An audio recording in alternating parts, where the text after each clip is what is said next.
welcome to the all-new, all-different #1 comics podcast, episode number 24. I'm your co-host, Dan. Sitting directly across from me is Bob. Say hello, Bob. Hello, Bob. We are a weekly comic book review podcast where each and every single week we take a look at a brand new first issue comic book, break down the story and art, and tell you if we think that you should move on to issue number 2 or not. We also talk a little bit of comic book and related news, as well as what's new at comic book shops this and next week. And this week we'll be taking a deep dive into Marvel's all-new #1...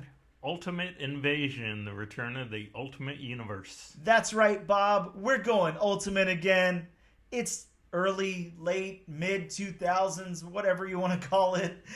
We're going back to the Ultimate Universe, and I couldn't be more excited. We're going to take a quick break, and we'll be right back. We are back with episode number 24 of the all-new, all-different #1 comics podcast. Bob, we're going to talk some news. We do have news this week. Screw Yay. James Gunn. We got our own news. We don't need him around here. There is something at least DC related, but we may get to that later. Yeah, maybe. We'll see. Bob, I want to talk about the Kraven the Hunter trailers. We got 2. We got a regular wide release trailer, and we got this cool ultra-violent red band trailer. I think every movie is doing that nowadays. Yeah, definitely. Well, I don't know. I mean, I didn't see a red band trailer for, like, Elemental or whatever it was. What was that Pixar movie that just came out? I think the big blockbuster movies are doing that nowadays. I'm just saying, I mean, what's the point of a red band trailer if you don't have a bunch of, like, violence and cussing? I don't think Pixar is going to go for that. I mean, they could do like an alternate universe trailer where just somebody's like, you know, shooting somebody in the face and yelling cuss words. That would be kind of fun. Who was the kid from Toy Story? Andy? No, Sid. Oh, the mean kid. Sid. Yeah. Just do an entire Pixar movie on Sid. Yeah, I could see that. Just ripping like Barbie heads off and yelling cuss words and like, I don't know, flushing the toilet or something. Coming in Margot Robbie's house and just ripping your head off. Yeah. Oh, man. Speaking of that, Barbie, I can't wait for that. Bob, let's talk about the trailer. We don't have to break it down, but I don't know. What did you think with your... I'm not sure how much you know about Kraven the Hunter. I know I've read the classic run. I used to have his first appearance, but I sold it off, sadly. Oh. Yeah, I know. Big L there. But I know enough. I did read... Kraven's Last Hunt. Yeah, such a great book. Yeah, it's been a hot minute. That's probably the seminal Kraven the Hunter story. Oh yeah, that's the one everybody talks about. Mm-hmm. But yeah, Kraven the Hunter, obviously a big game hunter, and the biggest game that he wants is Spider-Man, so he becomes a Spider-Man villain and all of that. That pretty much sums it up without going into anything else. You don't really need anything else other than that. Of course, Sony and their, I'm not sure what to call that verse. They're not Spider-Verse. They're Sony-verse. Venom-verse? Yeah, sure. Picked up Kraven the Hunter and wanted to do a Kraven the Hunter film. This was kind of a shock to a lot of people, along with Madam Web and El Muerto. I think that's... Well, that's actually been taken off the release slate. Yeah, that was part of my news too. Yeah, but yeah, we can go ahead and cross that off. That one's gone. The Bad Bunny backed project, or starring vehicle. But yeah, this trailer, I don't know. It seemed like it kind of came out of nowhere. Of course, we've had Venom, we've had Carnage in Venom, and then things like Madam Web and stuff like that coming out. So it's not too, I don't know, far off that we get a Kraven type of movie. Kraven's a really cool character. I'm pretty excited to see this, but let's talk about it a little bit. Obviously, the casting, there's some cool casting decisions, maybe some that don't work for some people, but we have Russell Crowe in there. That was a nice surprise, and it seemed like he does the just evil, no morals guy. Yeah, very exactly. well. Yeah, we've got him and Bob. Who do we have playing Kraven there? So we have Aaron Taylor Johnson. Yes, we've got Aaron Taylor Johnson. I don't know. Quicksilver himself. So we know what happened when Quicksilver got shot. Yeah, I don't know, turned into Kraven the Hunter. Yeah, what are your thoughts on that casting decision there, and what you've seen on the trailer so far? Like, how do you think he's going to execute as Kraven? For me, and I spoke this opinion to you. I know Aaron Taylor Johnson. He probably got in shape for this movie. I mean, that's the standard MO for Marvel leading roles nowadays. That you don't have to be named Chris anymore. Yep. So there's that. But he just doesn't seem Kraven the Hunter big. Yeah, Kraven's kind of a pretty buff dude. If you're not looking at a picture of Kraven or you haven't seen Kraven very often, I don't know. I mean, think like I know it's supposed to take place. It's kind of like a Batman Year One, where he's not fully he's Kraven kind of the Hunter. Yeah, exactly. It's not proto Kraven, but it's just Kraven trying to find his footing. Exactly. But yeah, I will say that I don't know. I mean, I'm behind it. I think that it's a good casting choice. I'm really excited to see Russell Crowe here and see what he does with it. I think that's a big get. I'm hoping they eventually, if they do a sequel, I'm hoping they give Aaron Taylor Johnson the facial hair. I'm just throwing it out there. Of course, it's way too early to tell, but just based on people's reactions on the internet and anticipation and stuff like that, I don't imagine we'll get a sequel. I think this will be kind of like a lower tier thing. A lot of people probably won't even go to see it because there is that comic book movie fatigue, and I don't know. I mean, it doesn't have the appeal that something with the more mainstream. Yeah, of course, this as you called it, Venomverse that they have going on over at Sony it's pulling some deep cuts and it's trying some things, and I will say I do appreciate that because I don't want to see the same thing over and over again. You and I were just talking about what my personal problems with Batman are, and my personal problems with Batman aren't even Batman. It's really the Joker. I get tired of seeing the Joker. I get tired of the Joker. I just don't care enough about that character to see him all the time. This is his hot take for the show, folks. A hot take. I need a hot take like sound effect, but to throw in there. But yeah, hot take.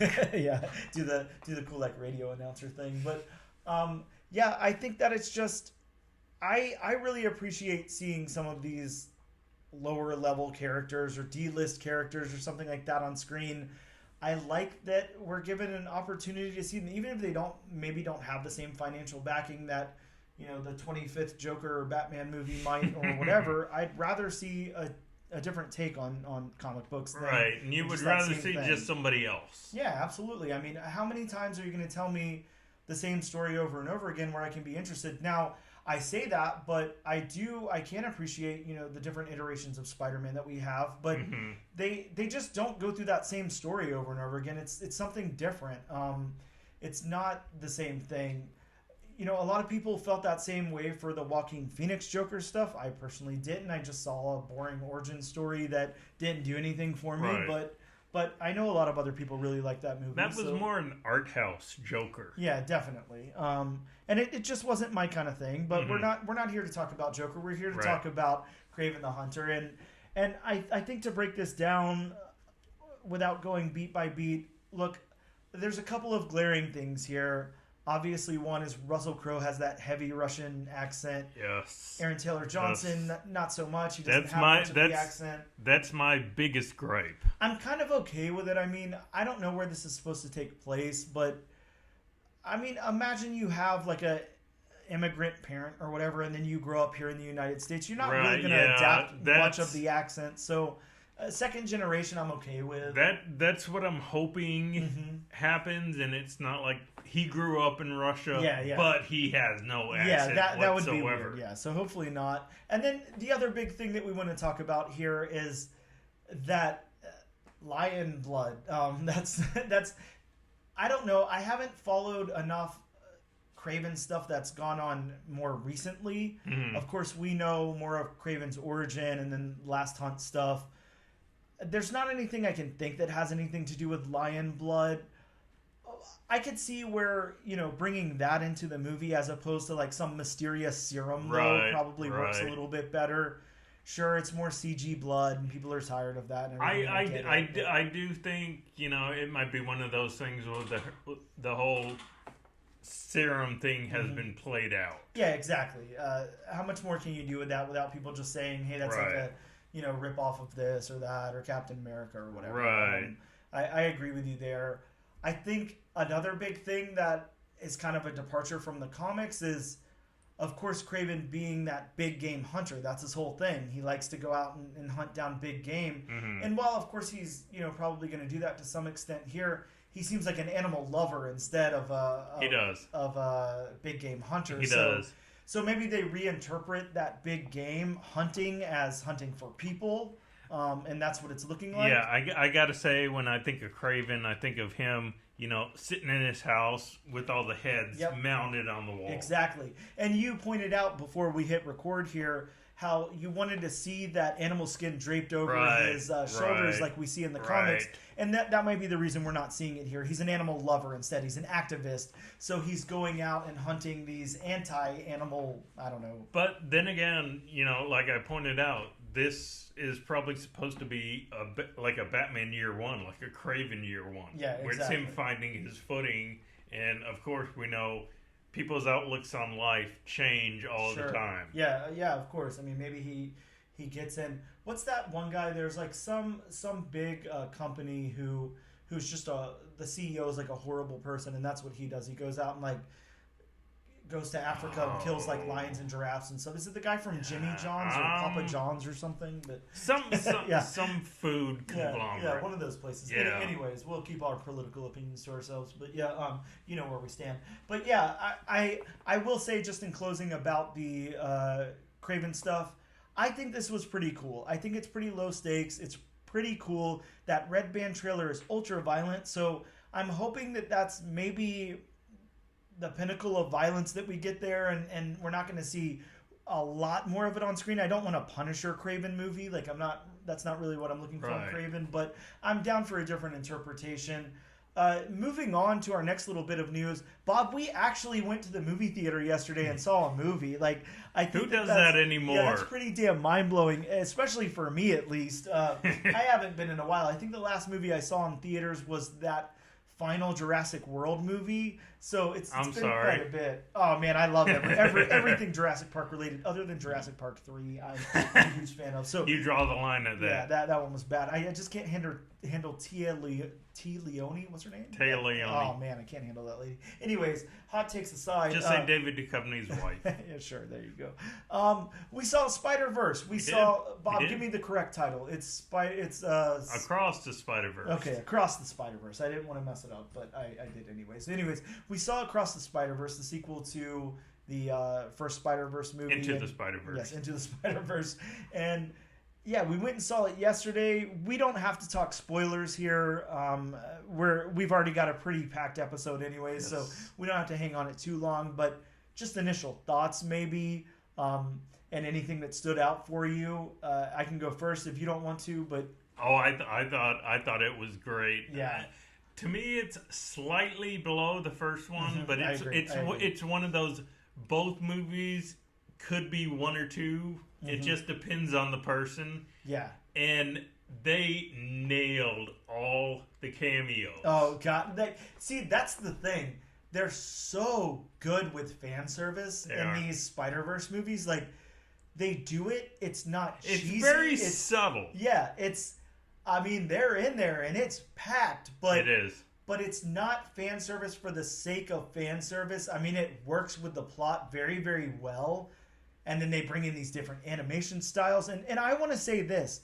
For as many spider characters as we got in this movie, because it was a lot of spider characters. Oh, yes. And a lot of new ones that we hadn't seen and everything else. The computers were working overtime. Exactly. Everybody had a voice. Yeah. Like, they had an individual voice. Yeah. And I think to have like a huge ensemble like that, even if a lot of them are cameos or whatever, that's usually what gets drowned out. Like, it's usually the voices of the individual characters. Yep. That this one's too similar to this one, so they didn't have. Everybody here had a very, very unique voice. So if you're looking for that in your animated ensemble cast movie, then this is definitely the one for you. But I agree with you as far as your rating. I wanted to give it like a day to kind of think about it before I assigned any rating to it, even if it's just one in my head or whatever. And while that first Spider-Verse movie, I'd give it 11 to if I could. But, you know, on a scale of 1 to 10, it was absolutely a 10. Top of this, I would say that and Winter Soldier and Infinity War and Endgame are flawless movies. Like, I cannot find anything wrong with them. This was probably more of like, if we're going comic book grading, this was probably more of like a 9.6. This was really, really insanely good. I think that it just suffers from there being one before it. So if this was the first one to come out of the gate, it'd probably be a 10 all day. And I would say that we spent so much time in the like multiverse of it all that it left me wanting a little bit more from Gwen Stacy's personal journey in her universe versus her in the multiverse. I think that's the only thing I can take away from it. I just wanted to see a little bit more of that. I want to see Spider-Gwen play with the Mary Janes and have a concert or something. Like, I want to see a little bit more of that. Yeah, and, you know, I will say, at least for me personally, I don't know how you felt about it, but to me, as far as emotion, this was definitely superior to the first one. Oh, no man. pun intended. Yeah, absolutely. I did. Yes, it's superior. I like that. I kept hoping that the like cool group of like girls sitting next to us didn't see the tears rolling down my cheeks every 10 minutes. I had a few here and there too. I'm not gonna lie. Yeah. But yeah, they're very, very good at this, and of course, I don't think that it should be it's not a spoiler, but you went into it not knowing that it was going to be broken into 2 parts. I knew there was going to be a third. I just didn't know that. Yeah, you didn't know it was going to be left on the cliffhanger that it was left on. So, again, not really spoilery, but, you know, this has got, I mean, there's so much more to tell here in the same exact story. Not just the same universe, but in this story. So, I cannot wait for that next movie to come out. I'm going to be there. I'm not going to wait like a week till after it comes out. I'm going opening day for that one, and I can't wait, and I will be there in line. So we can move on from that so we don't hit any spoilers, but just know you are going to absolutely love this movie 100%. We already went over Sony removing the Bad Bunny-led planned film of El Muerto from their slate, so we can skip over that. My last little bit of news, I know you got something you want to get into, so I will just say my last piece of news is on September 19th, we are getting a Dan Mora Batman Superman World's Finest cover starring Nicolas Cage as Superman. So, so go ahead. It's finally coming true, folks. Early orders in through Lunar, and make sure you get that. Oh man, that I can see that going to the Killing Joke printing. Man, I'm just telling you now. I don't know how many copies I'm getting, but I'm going to get Nick Cage to sign that thing. I'm gonna find him. Before we're done with this podcast, which we're not going to be done till we're like 60 or something. But anyways, before we wrap up, my goal is to have Nicolas Cage on this thing to talk to us about comic books. He will be on the show, and I will get him to sign that cover with him depicted as Superman. Can I see your Action Comics #1, Mr. Cage? Yeah, please. Can I just hold it for a second? I'm a vampire. But yes, Bob, you had a little bit of news you wanted to talk about. Not a whole lot of news. I just wanted to say that, in case you haven't watched it, Secret Invasion #1 started today. Yeah, this blew my mind. I'm really anticipating it, but I didn't know that it came out today. So. Yes. Oh, and a bit of disappointing news that I read, and I don't know if you've read it or if anybody else has heard of it, but apparently before the whole Flash bomb debacle, there was going to be a Batman Beyond starring Michael Keaton. Wow. So a live-action Batman Beyond. Yes. Jeez. A live-action Batman Beyond. So we've wasted that in The Flash, which, again, so divisive. I mean, I'm hearing such mixed things on. So very divisive. I told you, and I won't name drop anybody right now, but I had a a friend of ours, a mutual friend, talking about the Flash today, and I will say that this is what, you know, he got. Hey, have you guys seen the Flash? And, you know, and of course the people replying are like, I haven't seen it yet. And he goes, it was cool. It was good. It was fun. That was all the inflection that. That's not a promising review there. It was bad CGI. Yeah, and that coming from somebody who, you know, really wanted to like the movie and really wants to like the DCU. So right. Yeah, we hear such mixed things about the Flash here right now, but of course, I guess everyone's just gonna have to figure it out for themselves if they like that or not. But on that note, we're gonna take a quick break. We're gonna get into some new books that are out this week.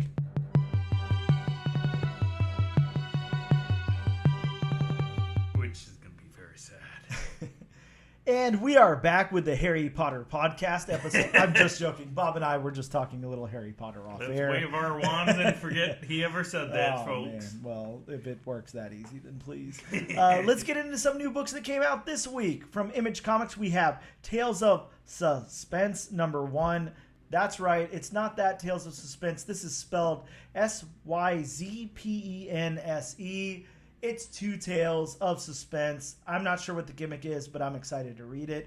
Over from DC Comics, we have Wonder Woman issue number 800.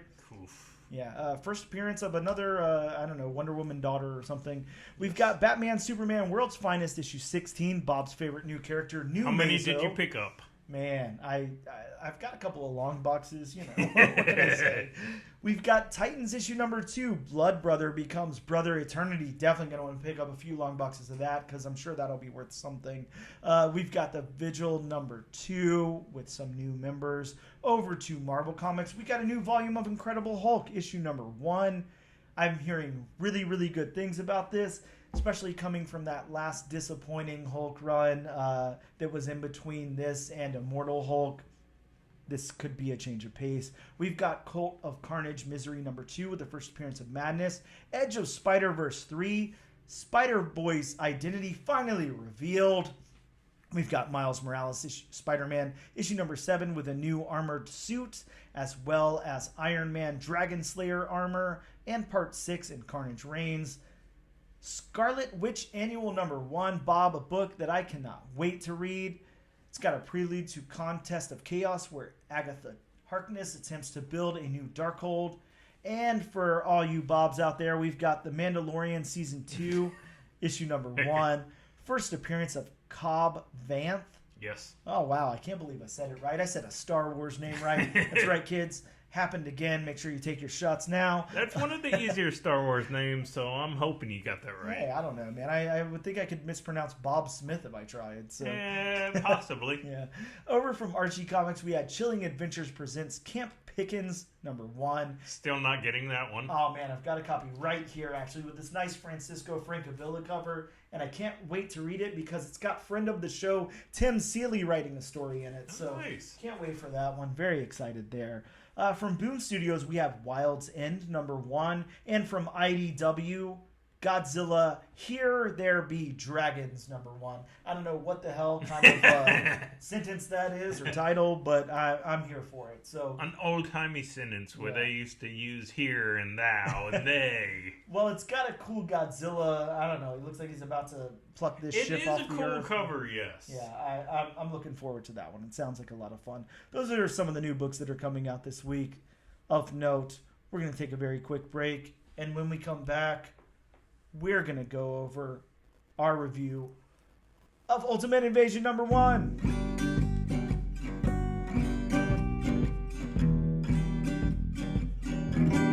And we are back with episode number 24 of the all new, all different number 1 comics podcast. Bob, we are going to talk about Marvel Comics Ultimate Invasion number 1. That's right.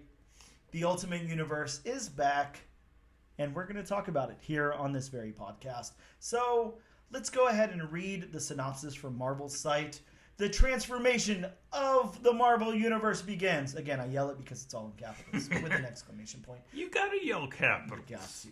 Superstar creators Jonathan Hickman and Bryan Hitch team up.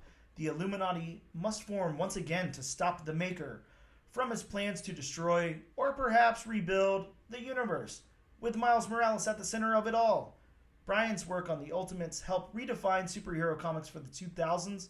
Wait until you see what he and Jonathan have in store for this decade, including new data pages by Jonathan Hickman, plus exclusive behind-the-scenes material on the world building that's gone into this project. I can't believe that synopsis. That's really all they led with. I mean, there's so much that happens in this book. There is. And they really don't reveal anything in that synopsis there. But that's cool. Not really. I completely understand if that's the way they want to go. But then again, how many books that we've reviewed have the synopsis added up with the book? Yeah, no, you're right. You're right. It's yeah. Slim to none. Yeah, I can get behind that.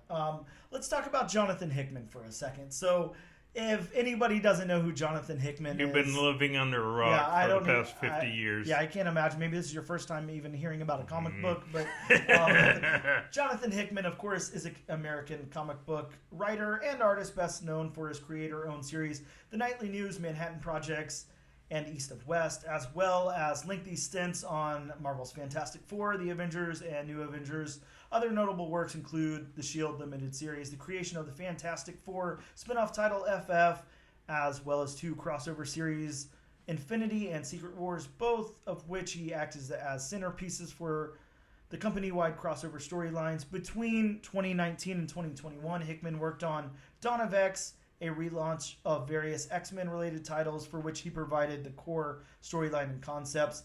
I'm reading that from Wikipedia just so everybody knows. I didn't write that one myself. That's why it sounded so nice and smooth. He could have written it himself. It's Wikipedia. I mean, yeah, I guess you don't know. So, I mean, why not? But yeah, of course, Jonathan Hickman, huge. I mean, to sit here and go over all the things that Jonathan Hickman has done or all the awards. Yeah, just know Jonathan Hickman, I don't know if I want to say he left Marvel for a short amount of time, but he kind of left Marvel for a short amount of time. Just Dawn of X and House of X and Powers of X and all that stuff. Just it kind of like he kind of had to like soft wrap it up because it just wasn't hitting what was expected. And I don't know if that was on his end or on Marvel's end or whatever.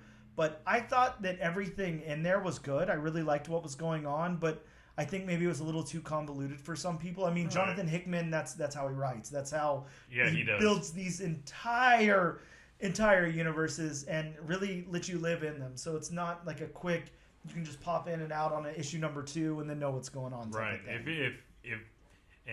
you haven't, definitely read his run on Avengers. It's a fairly lengthy run, but it is so good. Yeah, just some really, really big stuff in there. Again, there's no way for me to go over all of it, but know that East of West is a really huge book for him.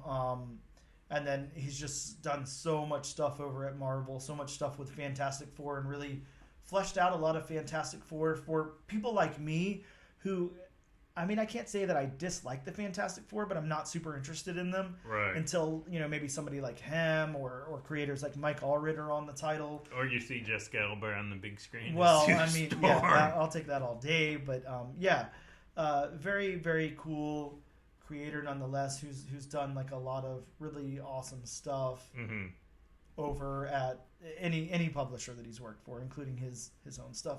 So let's talk about Bryan Hitch for a second.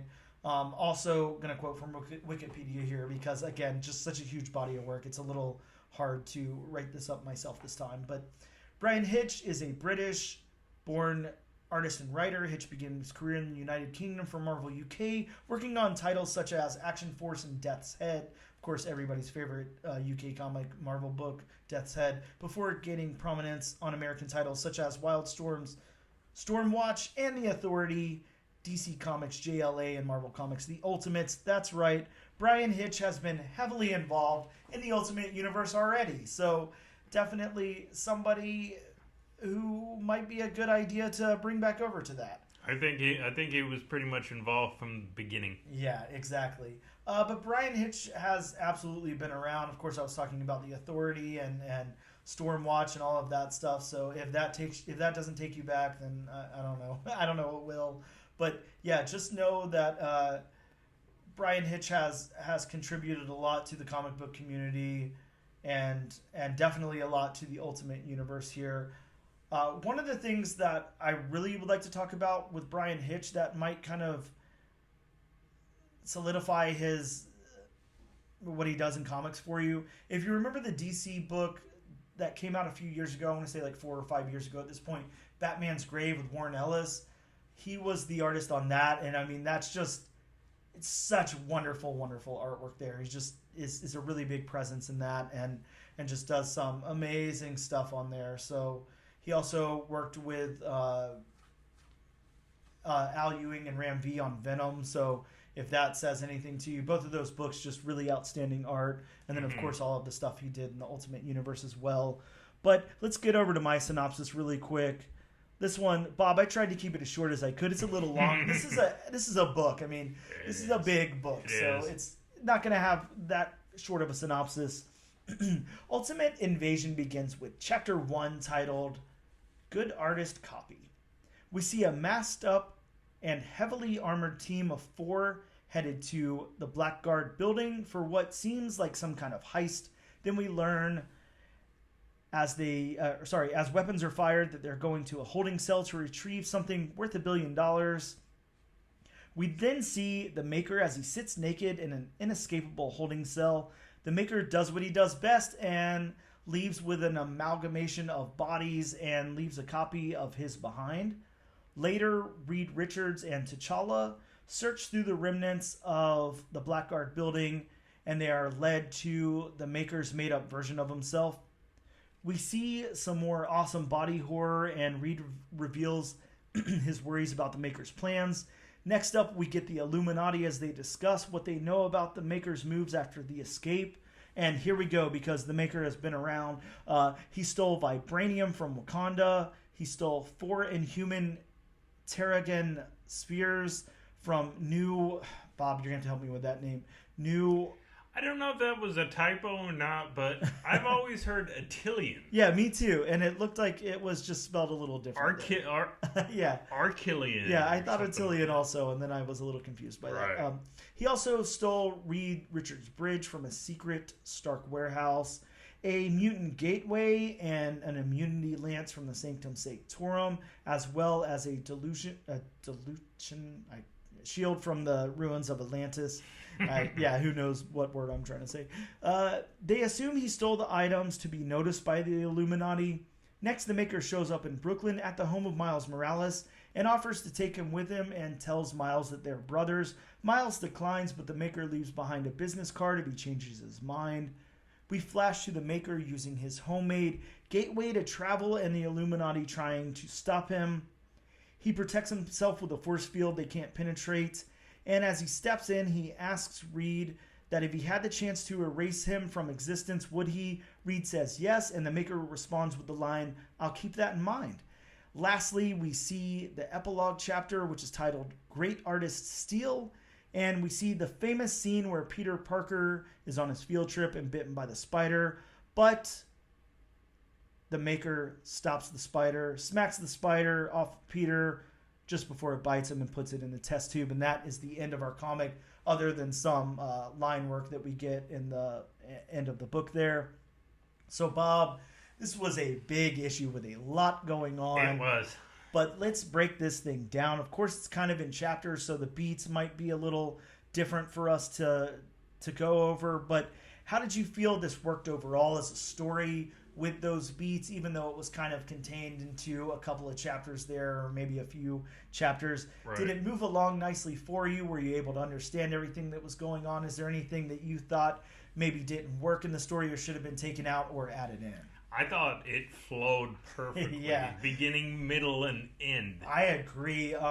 This is where I would say, Jonathan Hickman really excels in telling a story. Right. He really knows exactly and a where he free-flowing wants to go. story at that. Yeah, he knows exactly where to go, and he knows how to tell you just enough but leave you wanting a lot more, but you still feel satisfied with what you read. That's got to be a task in writing, to know that, hey, I'm going to throw all of this out there and you're still going to be like, shit, well, what happened here? But you're going to want to know, and it's not like you feel like you're missing something. So, yeah, I feel like these beats work very, very well. Let's go into the narrative then. how did you feel about the narrative of this book, that overarching narrative that kind of tells the story there? I'm going to go ahead and say, again, an A+ for me. It works so well. The narrative of the story really works. I was a little hesitant at first. I'm not going to lie to you. When I opened the book and I saw the heist thing going on, and I was like, what are we getting here? I don't want heist agents. I don't want this. And then none of that mattered. Whenever the Maker just took over those bodies and threw all their DNA together to make whatever he needed to make to get out of there, and then made that horrible body hoarder. Cronenberg's monster. Yeah, exactly. This narrative works really, really well. All the characters' voices work really, really well, especially to throw everybody in this book together. Well, definitely the biggest thing for me, and I'm sure it was the biggest thing for you, this book is a little more dialogue heavy than some of the books we've reviewed. It definitely is. But it doesn't get bogged down by exposition or the dialogue itself. Yeah, not at all. And it really works with the book very well. You needed all of it in there to tell the story, but it wasn't. And I mean, that's Jonathan Hickman for you. You know, he's going to tell the story through dialogue, absolutely. The art stands on its own already, so it's not a problem with the art or anything. It's not that it takes away anything from that, but he definitely is going to tell that story through the characters' points of view and everything. So there's going to be a good amount of dialogue. It wasn't bogged down. You are completely correct. I wanted to read more whenever I got to the end of the book. I was kind of pissed that it ended. I can't say that I'm not happy with the little Easter eggs that we got, or not Easter eggs, but with the added bonus content in the back of the book. But damn, I wish they were just more pages. I wanted to see a little bit more of that Peter Parker, what was going on and all of that. I wanted to see the ramifications. Yeah, so I mean, just the cliffhanger on that is so wonderful. And I have a bad feeling, knowing that it's Jonathan Hickman, that he's not going to start off issue number 2 with that. He's going to circle back around, and we're going to have to wait to know what happens in that universe, which drives me crazy. But that's okay. It's still really, really good. So let's talk about the dialogue then. I already said right at the front of the narrative, all these voices worked well. And you kind of said it's dialogue heavy. There's a lot in there. We agreed that it worked for the book, though, and it's needed. So I think he captured everybody's voice very, very well. He's good at writing these characters, and he knows all of them well enough. And I will say, not only, well, I'm a little bit biased because I love the character and the Maker. But speaking of dialogue and voice, Hickman does a great job of making the Maker one of those, you want to slap him in the face because he thinks he's the smartest person in the room. Oh yeah. Yeah, no, you're definitely right. And then putting him right up against Reed Richards, and then the voice that Hickman provides for Reed Richards, because he's really good with that character as well. And that's got to be, obviously there's got to be some nuance there because of who they are. But yeah, I think to pit them up against one another as the smartest guy in the room and everything, that's got to be a task. And then to give them both individualized voices. And then the Maker asking at the very end, if you knew what you knew, would you erase me from existence?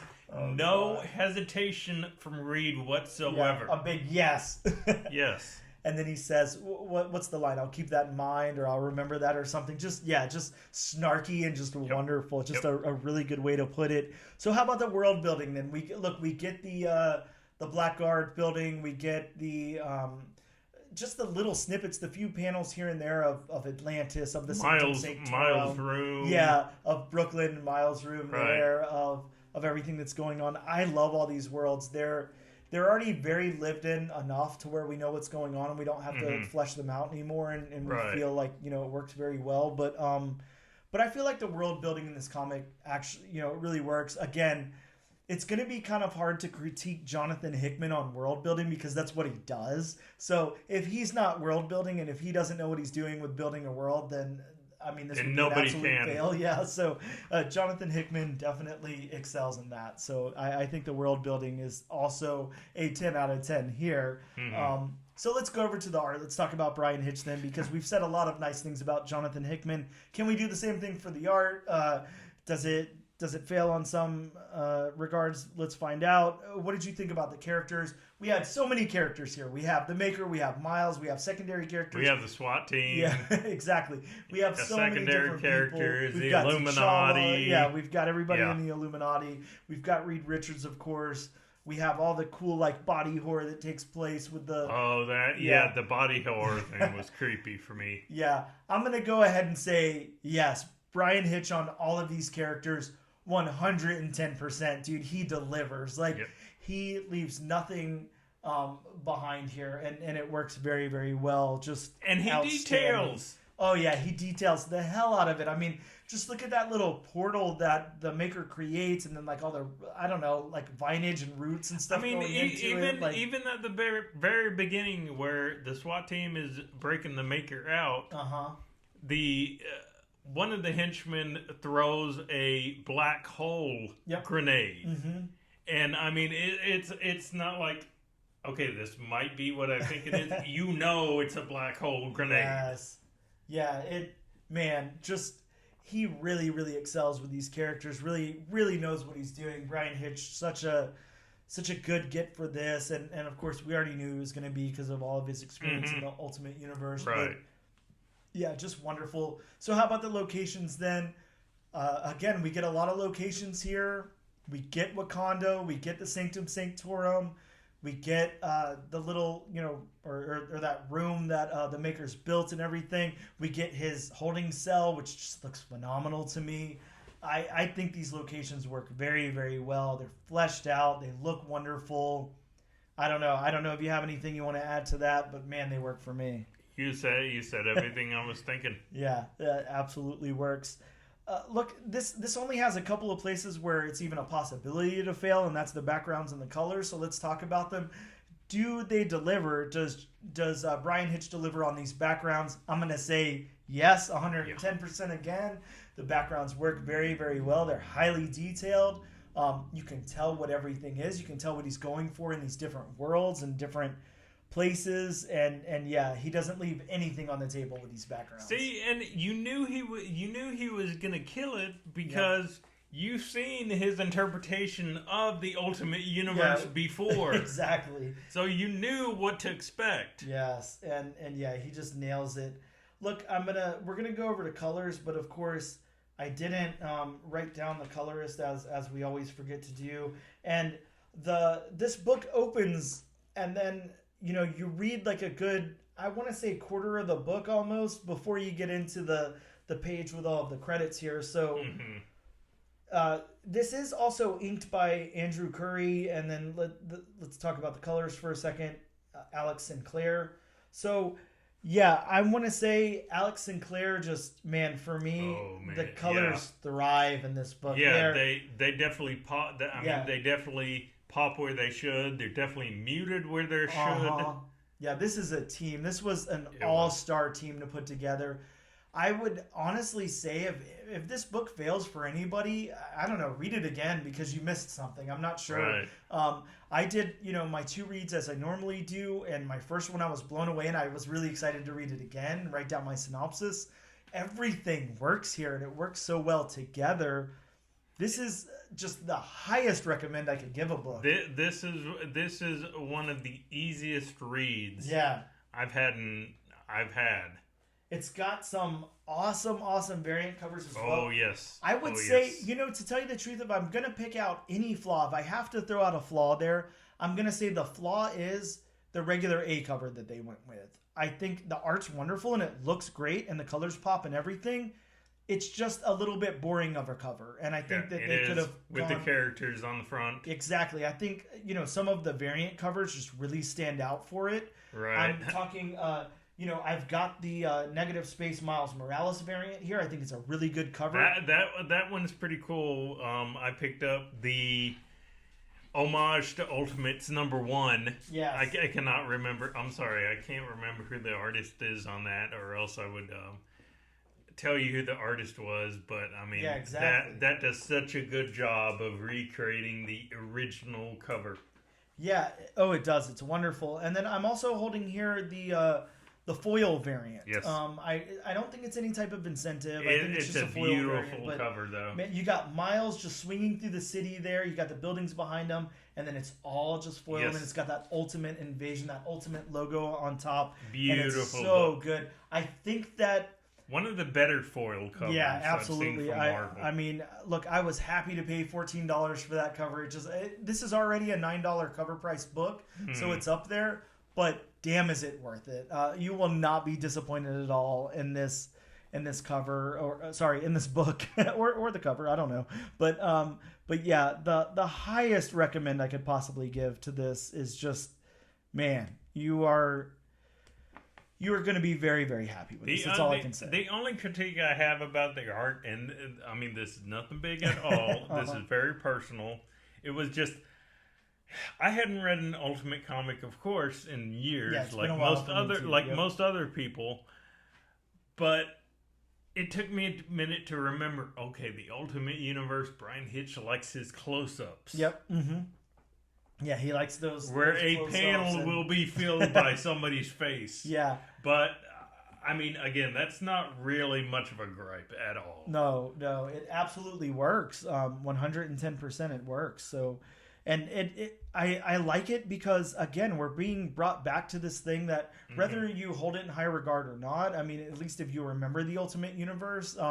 It got kind of convoluted at the end. Yeah, sure. But you're being just brought right back into it. Now, we have a lot of the Miles stuff. We didn't really, we don't really talk too much about the, I don't know, spoilers in the story other than our synopsis and everything. But I just want, just think for a second about the ramifications, what the maker's saying there about Miles and how they're brothers and everything, and how Miles ended up in the Marvel Universe and where he came from here in the Ultimate Universe and Ultimate Fallout.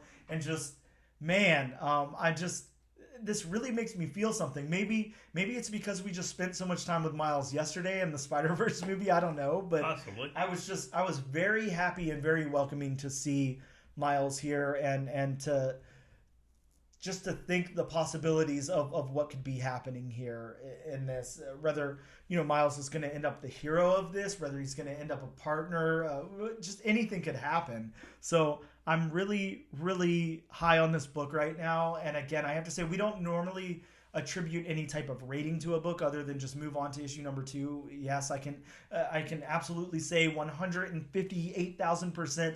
I cannot wait for issue number 2. Bob, you can say it in your own words, but I feel like you feel the same way. Oh, I definitely feel.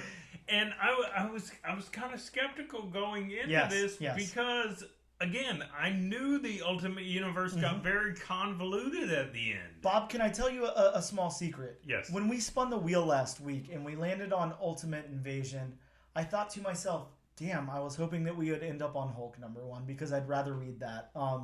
But God, this would have been such a missed opportunity because to tell you the truth, in all honesty, I of course would have bought the book. It's a Marvel #1. Right. I mean, I'm not going to pass those up ever, but it probably just would have sat in my stack of unread stuff and then got filed in a long box and then never read.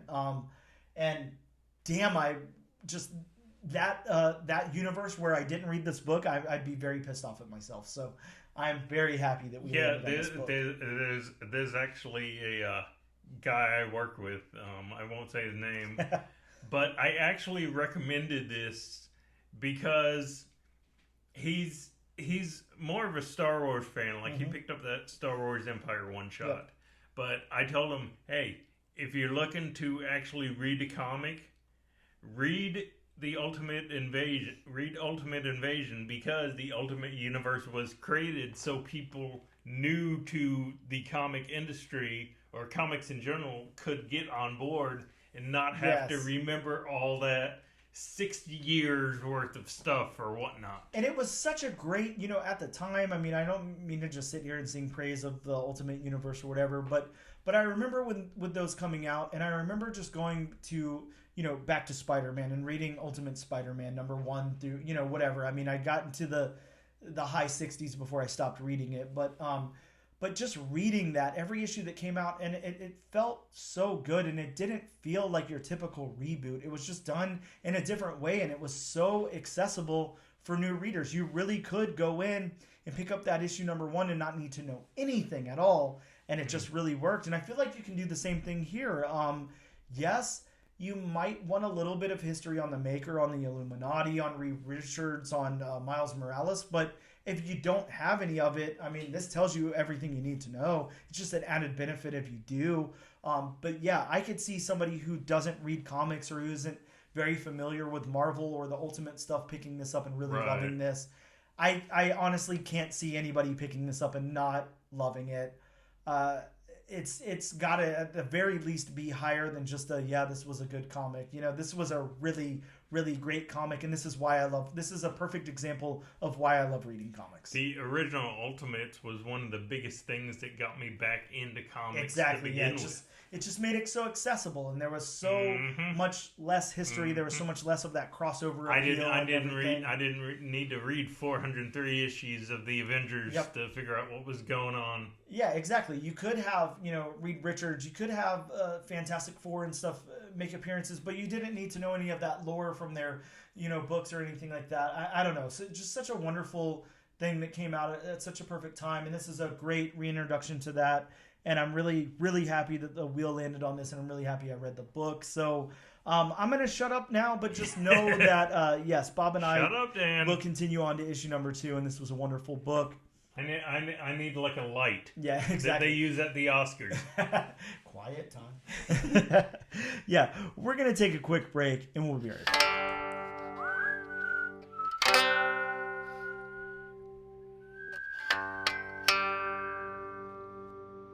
Hello and welcome back to the all new, all different #1 comics podcast. This is episode number 24. We have a huge creator online right now, ready to talk to us about some really awesome stuff. Ladies and gentlemen, welcome Rafael Albuquerque.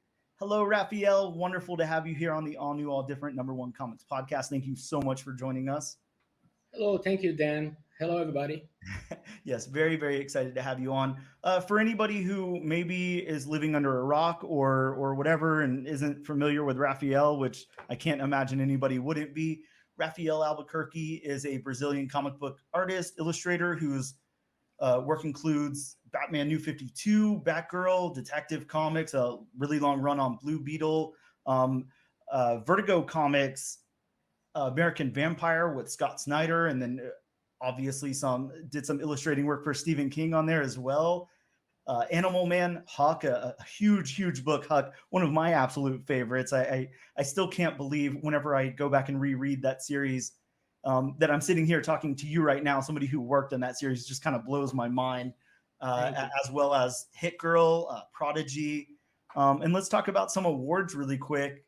Rafael is a winner on 2010's IGN Best New Series Award, 2011 Eisner Award, and a 2011 Harvey Award, as well as a 2018 Inkpot Award. So very, very acclaimed artist here, huge creator. Rafael, there's not even anything else I could think of to say. You're just a really big get on this podcast, and I know our listeners are super grateful to be able to hear your voice on here. And Bob and I are very, very grateful that you came on. So I just wanted to go ahead and lead with that. Thank you so much for taking time out of your day to talk to us. Yeah, so really excited to have you here.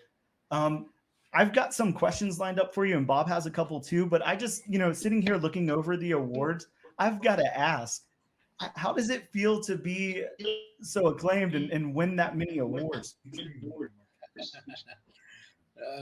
I think it's flattering and unexpected for sure. I mean, not someone who really. I think it's really nice to win an award and getting the recognition, but it does have. How can I say? It doesn't mean more than that. So it's really good for the ego and really good, for the attention, and it's flattering, but it doesn't really change anything. So, I'm happy for that. I'm grateful, but that's it. Yeah, I mean, I can imagine it's just like an added benefit that comes along, but knowing that you're so acclaimed, knowing that so many people recognize your name, and then of course are able to seek out your work and everything, just has to be a really honoring feeling, like something really cool, like a really surreal experience to know, something that you created is that highly acclaimed that people passing out awards are like, this guy definitely deserves one, and then 4 times at that. So really, really big accomplishment, I think. So I want to talk about your art some.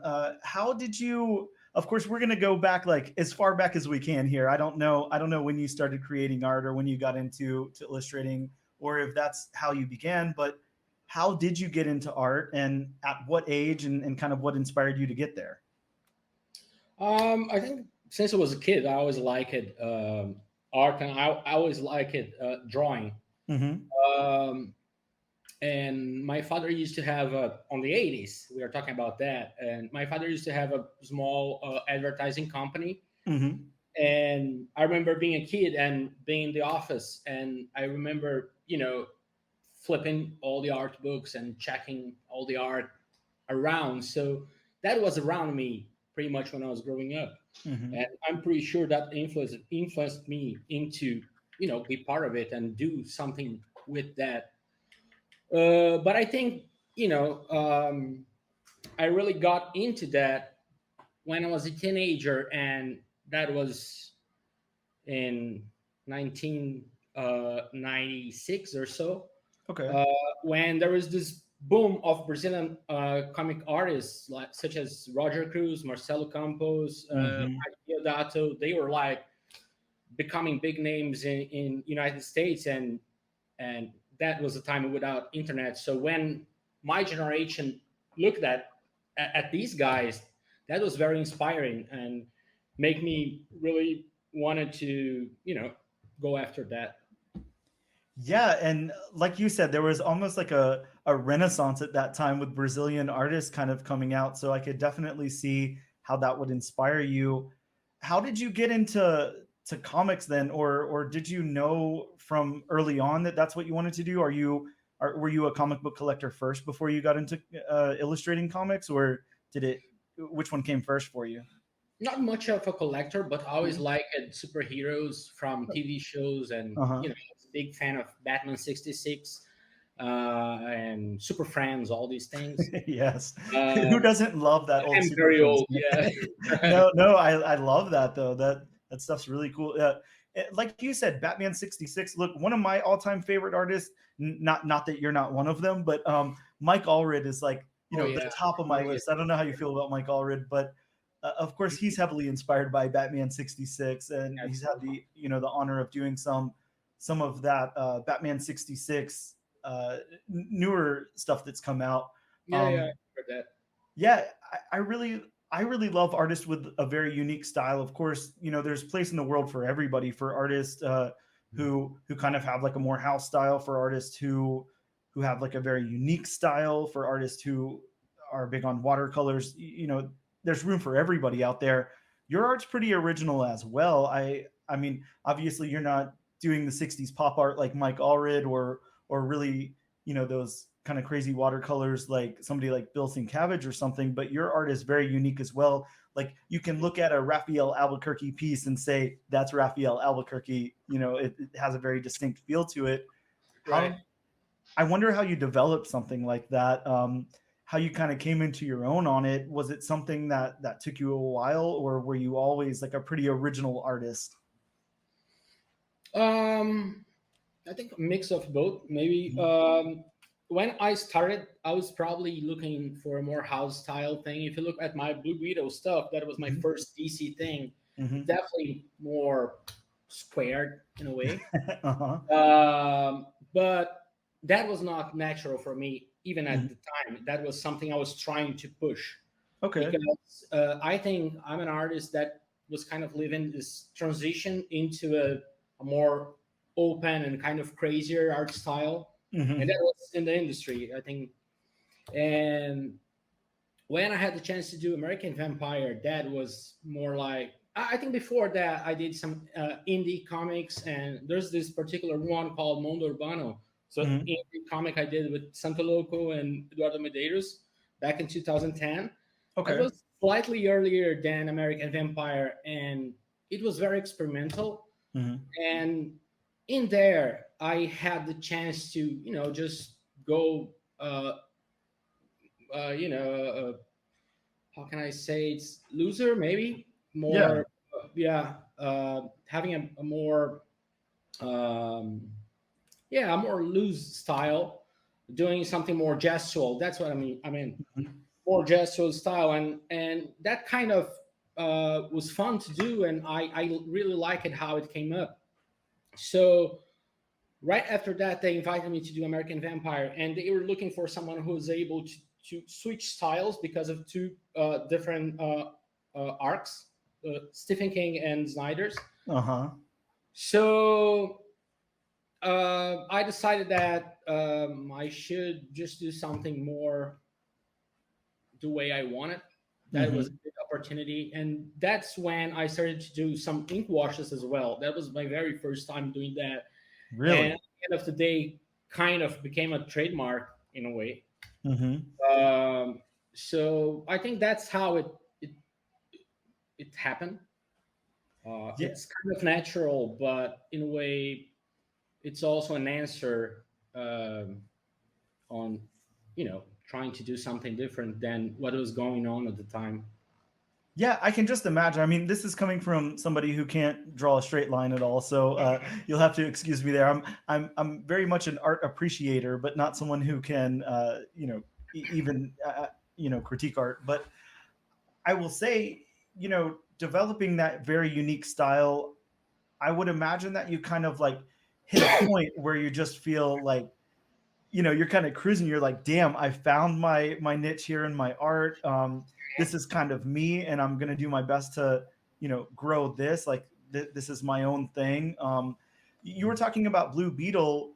I think back to some of that, and that was I believe that was part of the New 52 run, the Blue Beetle stuff you did. What's that? That was even before. Oh, it was before? Okay. Yeah, a little before. But yeah, you did a pretty long run on Blue Beetle, and look, I'm not going to lie. I've never been like a huge Blue Beetle fan. It's not that, anything's wrong with the character or whatever. It's just not something that I ever got into until I knew about your arc on it. And then, went and found some of that stuff and looked it up. And I'm a huge fan now. I really love your work on Blue Beetle. And I see what you're saying, where you had this very unique style that was probably a little bit darker than what was maybe, asked for or whatever in the project, but you kind of revamped what you were doing a little bit and made it a little bit more, I'm not going to say DC house style. I mean, you definitely have a more unique style than anybody else at DC house style really does, but I can see where you kind of adapted yourself to that project to make it work. And it's just some outstanding work. I can definitely say, for any of our listeners out there, if you've not checked out Rafael's work on Blue Beetle, it's outstanding. It's something that you're definitely going to want to see and to really appreciate that. That's one of the questions I had. Of course, I'm going to go off script here and just ask a little bit about this. But with Blue Beetle coming up, with the Blue Beetle film coming pretty soon, and then also I don't know how this is going. I don't know if you have much information on it or not. But Huck being optioned to Netflix back in like 2017 or whatever it was. I mean, for one, that has to be the most surreal moment of your life, that you get an email or a call or whatever, and they're like, hey, we're going to adapt some of your work onto, the big or small screen or whatever for the entire general audience, to see. That's got to be insane. But how does that feel? Did you have much of a role in any of that? Were you asked for any creative input or anything, or where they're just like, hey, we're going to adapt some of your artwork onto the live screen here? Unfortunately, these emails never come.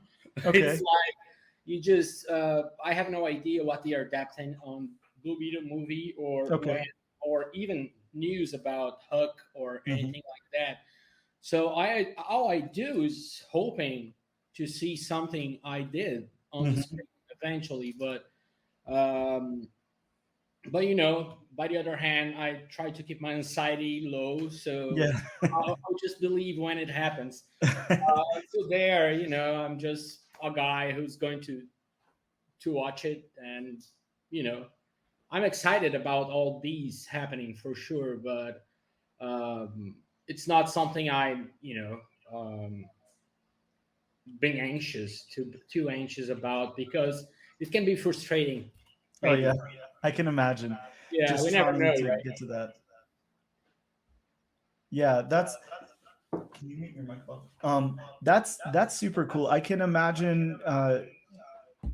Whenever you go to the theater or whatever and see Blue Beetle for the first time, even if they don't adapt anything that you directly did, just knowing that you've worked on that project and then seeing that on screen is just gotta be super surreal. I'm very excited, and another cool thing is that there's a Brazilian. The lead actress is Brazilian. Yeah. So here in Brazil, there was a big free zone about the movie just because of her, because she's very famous here. So it's a movie that people are talking about. Yes. It's pretty cool. I'm very excited. Everything I saw was pretty cool, pretty solid. I'm very happy for Cully, who is the designer of the character, the creator. For Keith Giffen, they are super good friends, and I was very, I was pretty, pretty happy for them to see their stuff being adapted, and of course I hope to see something I did on the screen. But, me too. I put my hopes low. That's all I can say. Well, I can definitely say it looks like a really cool movie. Bob and I are pretty.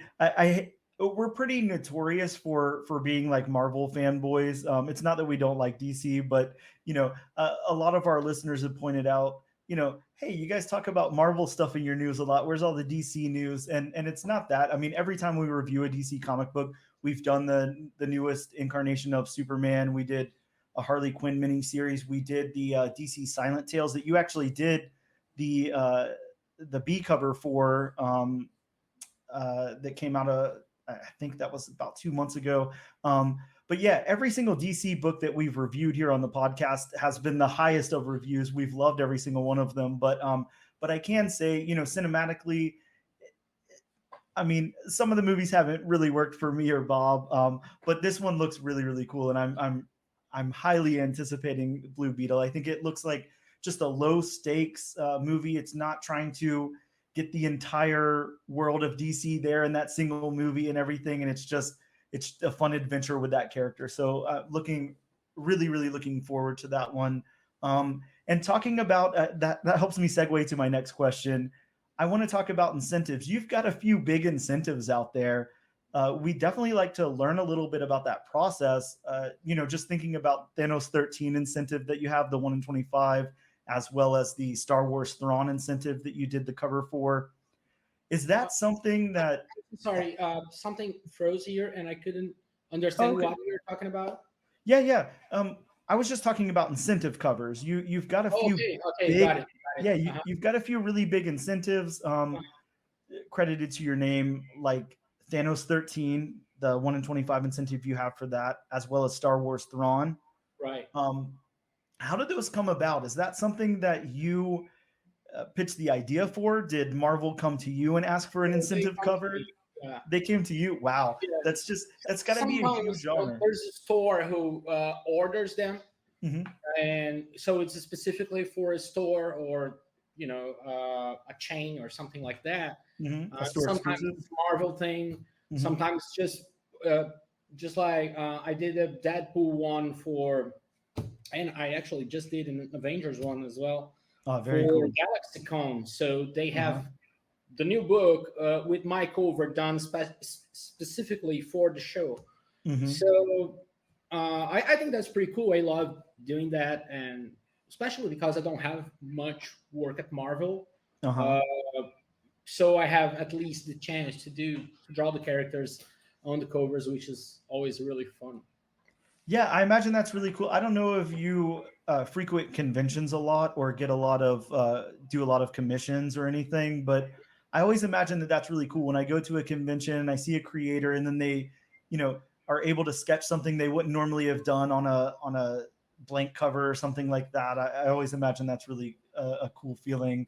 I always have this idea in my head to get like some kind of Infinity Saga book, whatever it is, with Man-Thing on the cover holding the or wearing the Infinity Gauntlet. I always think that would be really cool. So I'll have to find you at a convention one day and commission you to do that. But that would be cool. Yeah. I do attend some conventions. Since I'm in Brazil, it's not that easy. But I tend to go, to 3-4 a year, something like that. Sometimes in Europe, but mostly in the United States. I do a lot of GalaxyCon. And they are really good partners, and they always invite me, which is really cool. So yeah, I try to do that, and every time I go to a con, I try to do as much as commissions as I can, because recently I'm working digitally now, so it's harder to get original art from me. So that's a way to get new stuff. Commissions is a good option for people who wants to get new art from me. Probably the only way, because everything else is digital now, unfortunately. In this side. Yeah, understood. So look, that's a good opportunity for me to bring up my next question. Then there's, of course, a lot of creators, a lot of illustrators and artists have an opinion about AI artwork. That's something that's out there in the ether right now. Of course, either people are utilizing it as a tool, or it feels very threatening to a lot of creators, feels very threatening to a lot of people in the community. We just learned today, actually, that the credits for Secret Invasion include some AI generated art. Oh, really? Yeah, I just learned that today, which kind of blew my mind that, somebody as big as Marvel, whatever their intention was, just to not include an actual creator in on that and use AI is just a little, I can't think of the word for it, but it's kind of amazing to me. But I won't say positive or negative, but it's just, a little bit of a slap in the face to artists and creators out there. But what do you see AI as? Do you see that as threatening what you do? Do you see that as maybe a tool that can be used for good as well? And what are your thoughts on it? I am one of these people who thinks it's a fantastic tool. Could be a fantastic tool. Yes. The technology is brilliant. Everything I saw is like amazing. However, with that said, I think it's very dangerous for workers. It should be, as long as it's regulated, and creators, human creators have their their rights and their talent represented and paid and compensated. I think that could work, but use it the way it's being used. It's very dangerous for the whole industry. As you can see, probably some character designer was not hired because Marvel decided to use a CGI EI thing in their new series. That's bad. I think that's bad. Exactly. It might be cheaper for them, and I understand this side, but definitely this product was based in human work. Because the machine learns from actual artists. And so it doesn't seem fair for me. And the same with everything else. I mean, Chat GPT and stuff. People who are writing scripts on this kind of technology. I mean, I don't mind if I don't think it's hurtful if you use that as a tool to put your own ideas out, and using as references and stuff like that. That's fine for me. It's not actually taking the human from the process, from the creation process. But when you just write a sentence and sell it, it doesn't seem fair with people who actually work it out. That what I'm saying? Yeah, no, and I completely agree, and I think that that's why I wanted to bring it up, especially with somebody like you, somebody who what I assume. I mean, you create art for a living, so so that's probably kind of your jam there, and that's how you get paid and everything. And to utilize it as a tool, yes, I can see how that would be beneficial. I could see where, you know, I wasn't involved enough in comics back whenever something like Photoshop or whatever was coming out.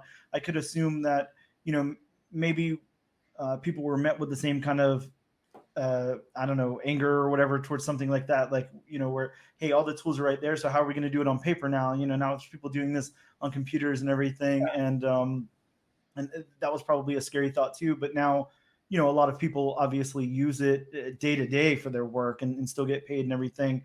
Now, when you talk, I'm sorry, but there's a big difference. Sure. The human on it. I mean, I have never had a problem with people creating. I am drawing digitally now, and it's a tool. It's still a human being drawing that thing on a screen, different than a paper. It's different art, probably. Or you can emulate watercolors and whatever. That's fine. Yep. You are using that as a tool to express your creativity. The problem with EI is that you don't need the human anymore. Yep. Yeah, I completely agree. I can see where, you know, no, sorry. Some people are trying to say, you know, that maybe it puts a basic idea out there and then you still need the human to kind of like sharpen it up or fix things or whatever. And again, I'm not a proponent either way. Like I the last thing I want to see is anything taken away from an artist. I think that what you guys do is, I mean, it's something I could never imagine doing. And I'm someone who appreciates art so much that I need it out there, but I need the personalization of it. I like art because, as I said before, I'm a huge fan of your work, of Bill St. Cabbage, of Peach Momoko, of Mike Allred. You know, these people who are very distinct artists. Who that's not something you can recreate in AI or in a lab or whatever. That takes your personal touch to get a Rafael Albuquerque piece out there. And I feel like that's what we need in the comic book community. So yeah, if we're looking at taking away from creators like you guys, yeah, I can't stand for that. And hopefully, you know, this isn't something that moves forward. Much like, you know, you talked about Chat GPA and, you know, we talk about deep fakes just every day on the internet now. You know, where can that technology possibly bring us? It's scary to think, you know, what might become of that. But again, like I don't want to sit here on that forever. We could talk about that all day, but I just did want to get your opinion on it. Absolutely. I definitely want to move into the territory of, and this is probably a weird question, so it's fine if you don't have much of an answer for it.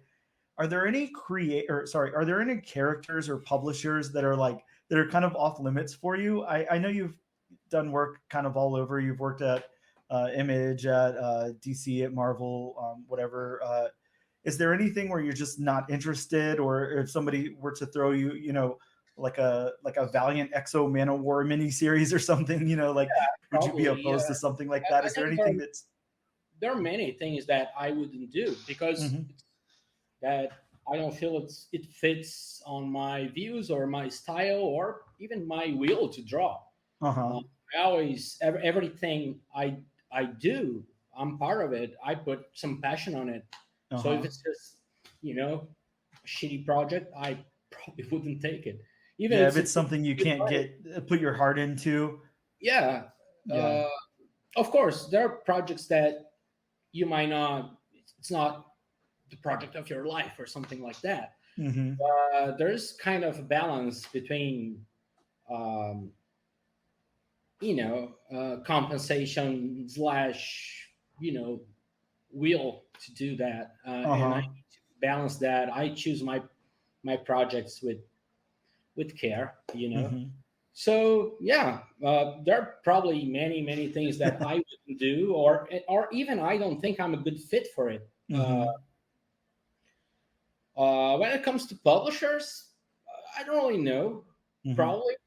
I heard that Dynamite was having problems back in the day, and I didn't want to be there. Although I have done stuff in the past without knowing that. So I mean, but companies change their owners, their all the time, whatever, and sometimes the culture changes. You know, I think it depends on who you were working with more than, you know, the company itself. Yeah, absolutely. I can completely get behind that. I think a lot of times that, you know, people forget that a company is like a big faceless corporation or whatever, but a lot of times, there's that CEO or that owner or president or whatever. And then, sometimes they come out with their personal views and then they don't align with yours or whatever.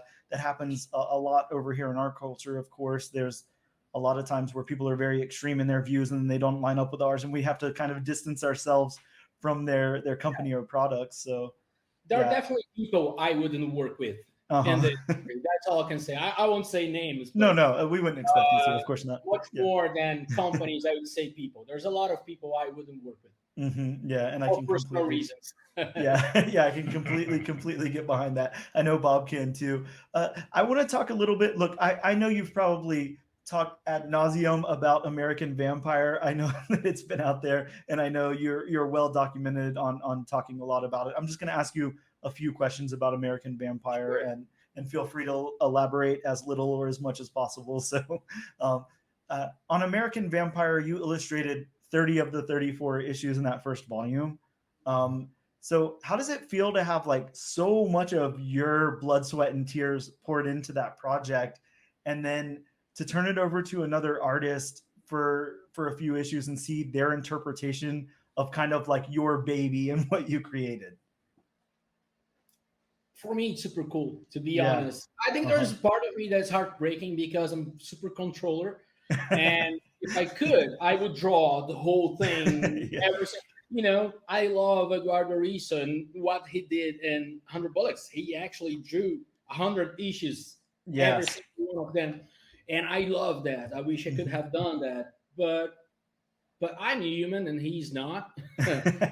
So guy's a robot. Yeah, he's a robot for sure. No, I'm kidding. Yeah. I love him. What I'm saying is that, but by the other hand, I love to see artists that I admire interpreting my characters. I love to see that. So there's a heartbreaking one side, but it's really fulfilling the other way. Yeah, I can imagine. Look, I play music, so a lot of times I'll equate things, to music or whatever. But I can just imagine, you've created this really cool piece of music or something, and then you're out at a bar and you hear like another band play your song. Like it's got to be such a cool experience to just know, wow, you're doing the thing that I created. It has to just be really cool. And you know what? What do you play? I play drums. Oh, that's really cool. My wife plays drums too. Oh, that's awesome. Guitar, but it's very cool. It's like I love music, and if I was a professional musician and had a band, I would probably love to see very different versions of my music. Yeah, exactly. Yeah, that works the same with comic. I'd like to see what creators I admire bring to the table and things that I didn't thought of, and they I'll probably steal them eventually. It's pretty cool to see different interpretations of what you came up with. Yeah, absolutely. I just imagine that's got to be such a cool experience. So speaking of American Vampire, then I do want to ask. I watched the Thought Bubble panel that you and Scott Snyder did just pretty recently. I think I saw it about 3 or 4 weeks ago. A little bit before you and I had originally talked, I think.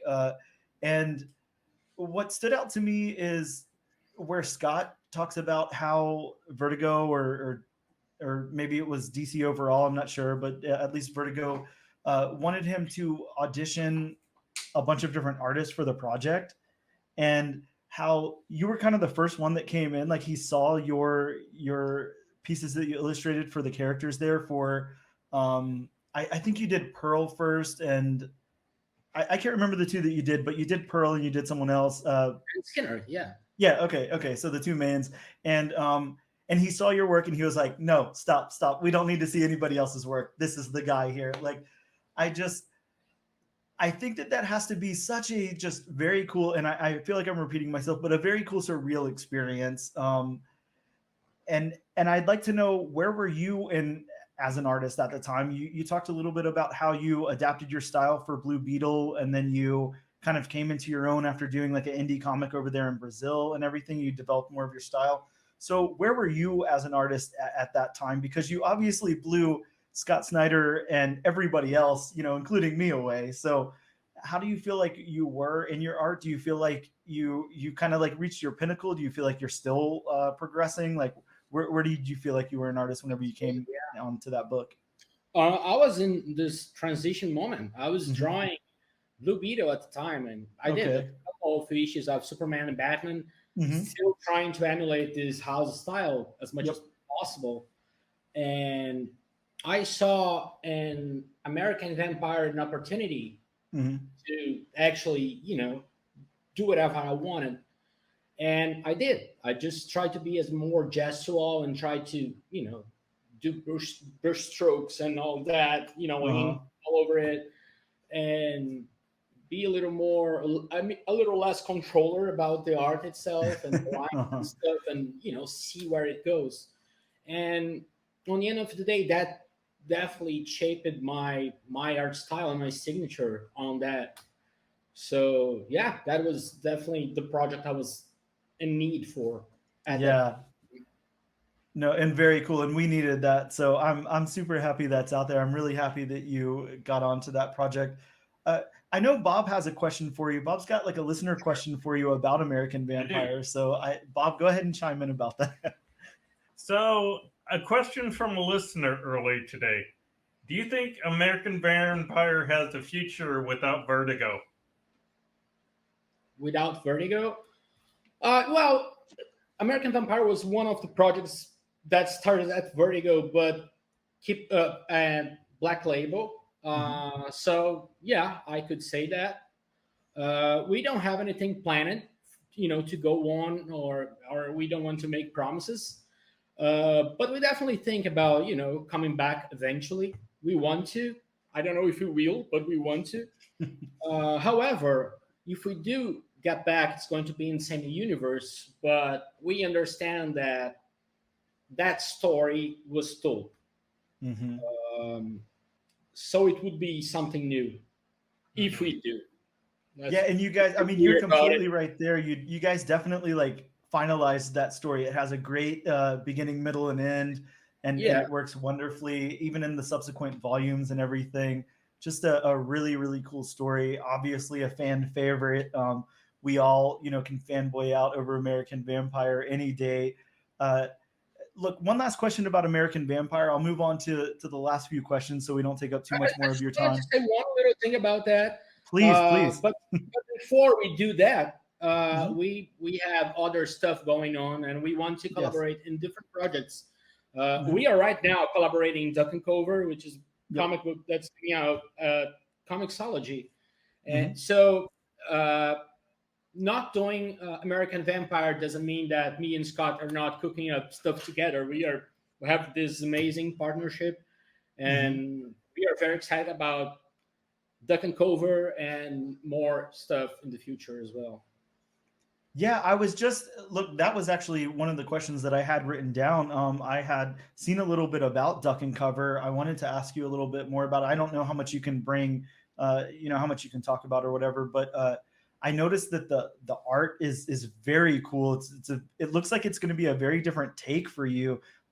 Something that we haven't seen from you before. So I'm really excited about that. Of course, working with Snyder again, who wouldn't want to work with Scott Snyder again? Because the dude can tell a story. He's awesome. And then your visual aspect of it just really rounds that out. Thank you. Thank you. Is there anything that you can tell us about Duck and Cover? Or do we just have to wait and see, or?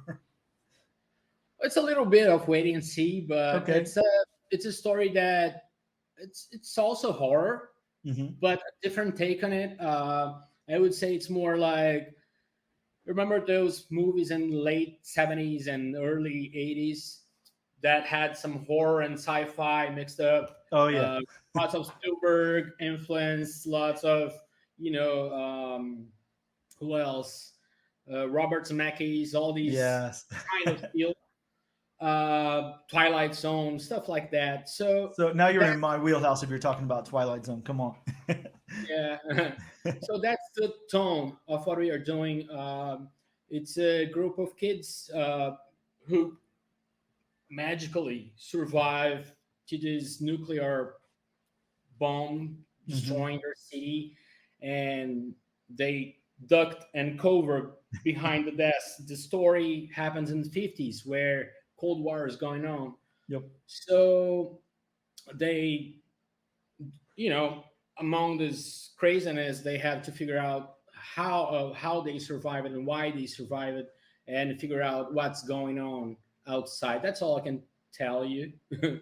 No, I mean, look, that's amazing. That sounds great, and I really can't wait to read that. That's definitely an issue that Bob and I are absolutely going to be covering on the show. So we're very excited about. I'm going to go ahead and throw that out there without Bob's permission.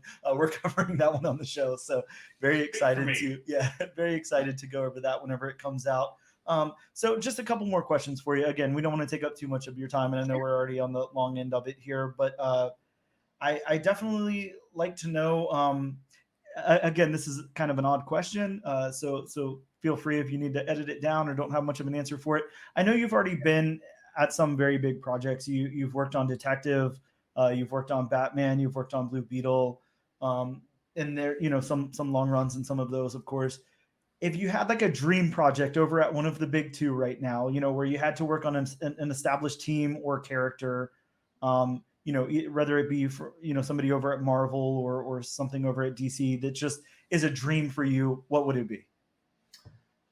This is I don't know. I mean, it's not that odd. People ask us that a lot. I think there are many. I think the dream projects where you can, as a creator, put your input on. So I think I'm definitely inclined to answer Batman project or something, and I am currently doing that.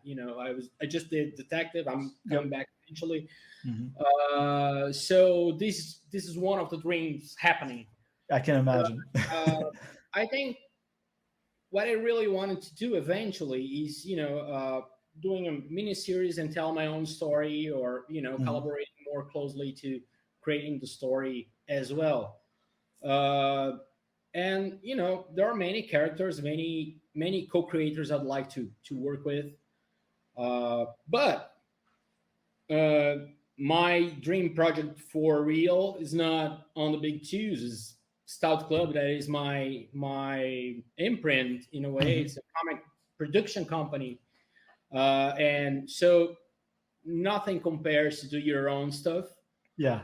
And I'm having a whole lot of fun doing that. So that's all I can say. Yeah, well, hey, that's a hell of an answer. So yeah, I can imagine just having all that creative control and input and doing exactly what you want to do has got to be the dream job. So very cool that you're able to do that. Listen, Rafael, I don't want to take up too much more of your time again. We really appreciate you coming here and talking to us. It's been absolutely amazing. And to use that same quote that I've used throughout the podcast here and talking to you, this was a super surreal experience for me and Bob, just to be able to sit here and talk to you and ask you questions. It's been our absolute pleasure to have you on here. And I know our listeners greatly appreciate being able to hear from you. Yeah. So please let our listeners know where they can find you. Of course, you've already talked about Duck and Cover, but let's go ahead and push that one more time to make sure everybody knows, to go out and check that out whenever it comes out. Again, if you don't have the date, that's fine. Just know that that's up and coming. But yeah, please let our listeners know where to find you and all of that. I'm mostly on Instagram. I'm not very active there, but I'm looking at it eventually. So my Instagram is Rafael Albuquerque 81. Okay, 81. You can check Stout Club. That is my company. There's also a lot of new projects, not just by me, but my collaborators, my co-creators, and my partners. What else? You can definitely check Bass Jacket Comics from Scott and his profile. That I need to check SS Snyder or something.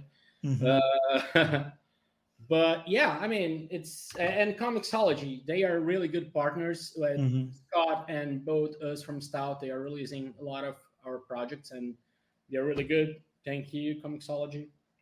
That's all I can say. Awesome. Well, Rafael, again, thank you so very much for coming on and talking to us today. Greatly appreciated. And everybody listening, you are absolutely 100% going to want to go out there and check out Duck and Cover. Even when you just see that promotional art for it, just is going to blow your mind. So we're really looking forward to that. And again, thank you so much for coming on, Rafael. Greatly appreciated. And it's been wonderful talking to you. Thank you very much, Dan. Thank you very much, Bob. And congratulations on your podcast. And thank you for having me. Yeah, man. Thank you. Hope you have a good day. Come on again anytime. Thank you so much. Anytime, yeah. All right, man. Bye. Bye.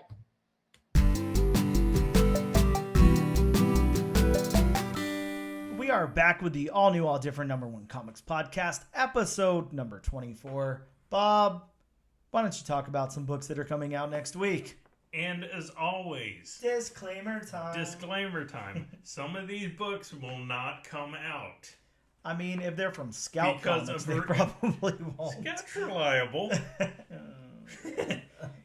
About 2 weeks from when they're supposed to come out there, but they're reliable. Sure.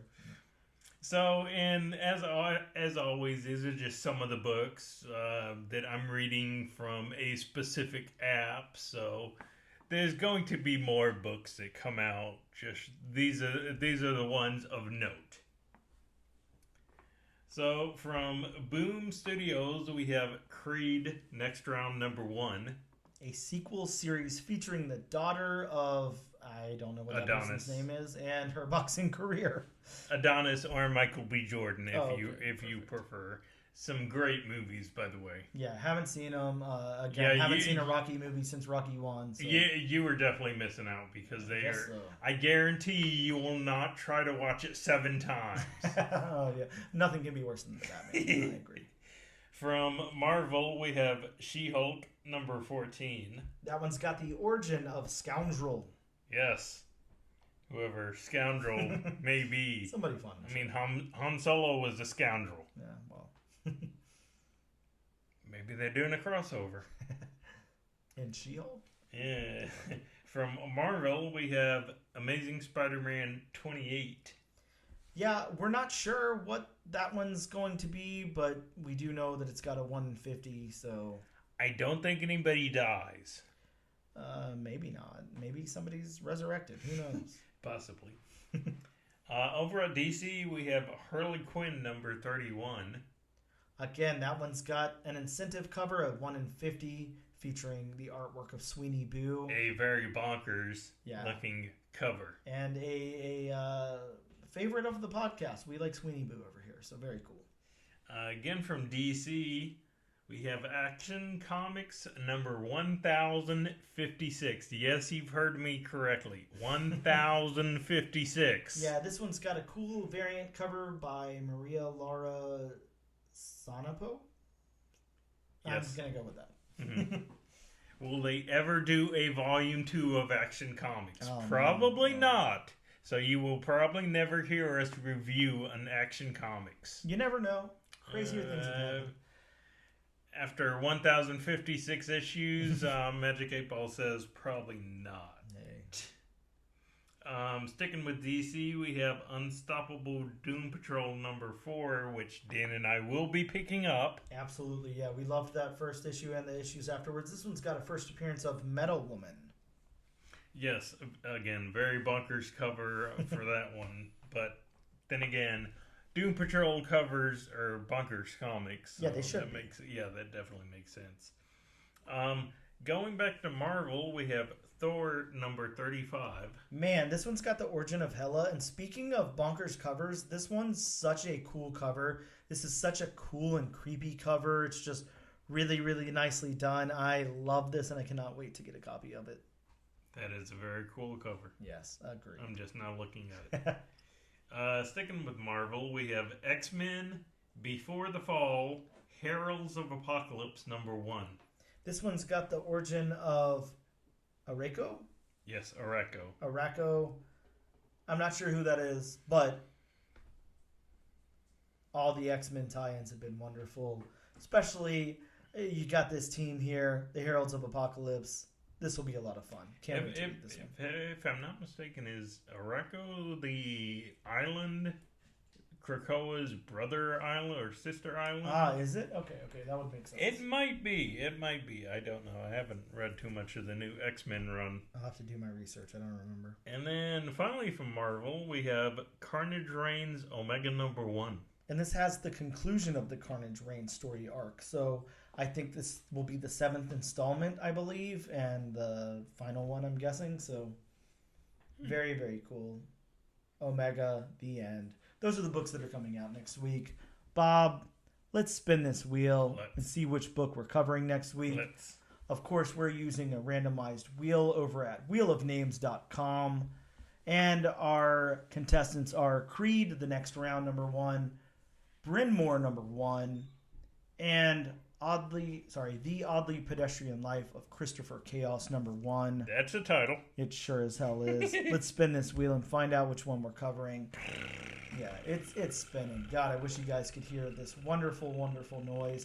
Bob, you got your wish. We're sticking with Creed. Hey! We're going to do Creed, the next round, issue #1 from Boom Studios next week. Watch your Creed. Yeah, I'm going to have to go back and watch how many movies now? Do I have to watch all the Rocky ones too to get there? Only the good ones. Oh, man. Well, I don't know what those are, so I guess we'll find out. Bob, that ends the show. Thank you guys so much for tuning in. As always, please check us out on social media. We are at Instagram, ANAD_1 Comics Podcast. On Twitter at ANADNO Comic Pod. TikTok, ANAD1 Comics Pod. And we are on YouTube at the Comic Book Channel. This and every week, you can be entered in our giveaway to win a copy of this $8.99 cover-priced book. Come on, get it. If this is the only one you get in on, this is a 10 out of 10 and a very expensive newly released comic book. You're definitely going to want to use our hashtag #AllNewAllDifferentNation on a social media post of your choice to be entered to win a copy. Again, thank you guys so much, and we'll see you next time.